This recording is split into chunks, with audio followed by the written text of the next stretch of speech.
Namaste everyone. In today's video, we're going to focus on Muni Patanjali's Yoga Sutra 3.30. Now in this particular Yoga Sutra, Muni Patanjali is helping us to understand a very specific vibhuti which is associated with the pharynx region in our throat. So this vibhuti helps us to actually overcome our thirst and hunger in a very unique way. So let's take a look at the sutra, start breaking it up word by word and understanding what exactly it's trying to communicate. The sutra itself goes, Kantha Koope Kshut Pipasa Nivrittihi. Alright, so this is the sutra itself. Now let's go through each of the words and start understanding what exactly is it trying to communicate and what do each of these words really mean. So the first word over here is Kantha. Kantha refers to the throat and is usually associated with the throat region. The next word is Koopa. And Koopa, pretty unique word, it basically means a well or like a hollow shaft. So it's talking about the hollow part within the throat, which is essentially the pharynx region, at the start of the mouth and the throat region. And then we come to the next word, which is Kshruta. And this essentially is talking about hunger or the feeling of really being hungry, essentially. So that is Kshruta. Then we come to the next word, which is Pipasa. And this refers to thirst. So this is when you're really thirsty and you really want to quench your thirst. That would be referred to as Pipasa. And the final word here is Nivritti. So this is referring to Ni, which means no, and Vritti, which means an inclination or a tendency towards something or a modification towards something. So Nivritti means no Vritti. Now finally, coming to the meaning of the sutra, what it's essentially saying is that if we do sanyam or dharana, dhyan and samadhi on the specific region of our throat, which is the pharynx region, we can actually gain mastery over the thirst and the need for food, which is hunger. So this is a very unique thing that Muni Patanjali is talking about, and we're just going to now in a moment start understanding how has he, kind of reached this place and what is some of the logic behind this. So let's deep dive into the sutra and start understanding it a little bit better. Alright, so pretty unique sutra in this case because now once again it's talking about our own bodies, certain things that we need to know about how we can kind of control urges or certain points within our bodies. And I think it's pretty unique because sometimes when we feel thirsty, we really feel thirst arising in our mouth and around the pharynx region because that's where we feel a certain sense of dryness. When you're really thirsty and you literally need to have water, it comes from this region within your pharynx where you feel dry and you kind of need water to quench your thirst in that sense.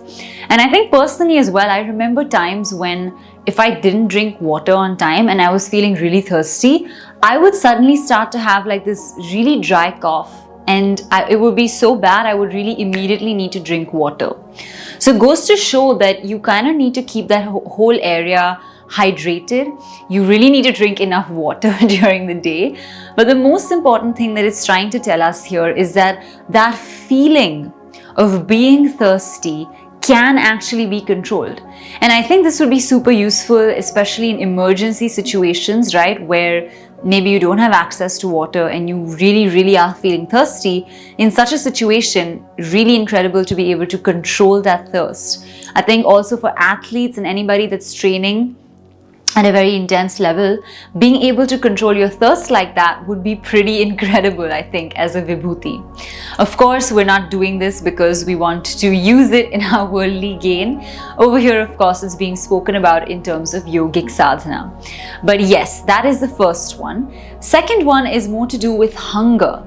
Now, I think most of us, when we feel hungry, we feel it. We really feel it because we can hear the stomach growl, right? And that's it. You need your food, you need lunch or dinner or a snack or whatever it is that you're into. But the most important thing here is that we feel that hunger coming from a space deep within us. But at the same time, one thing that we don't realize is we also feel hunger within, in and around the pharynx region. The reason being, when we first kind of consume food, all the saliva, all the main digestion process actually starts here itself in the mouth around the pharynx space as we start to consume it.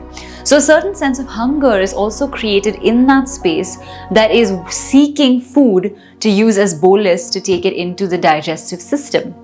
So this is a very unique, understanding of thirst and hunger that Muni Patanjali has provided us with.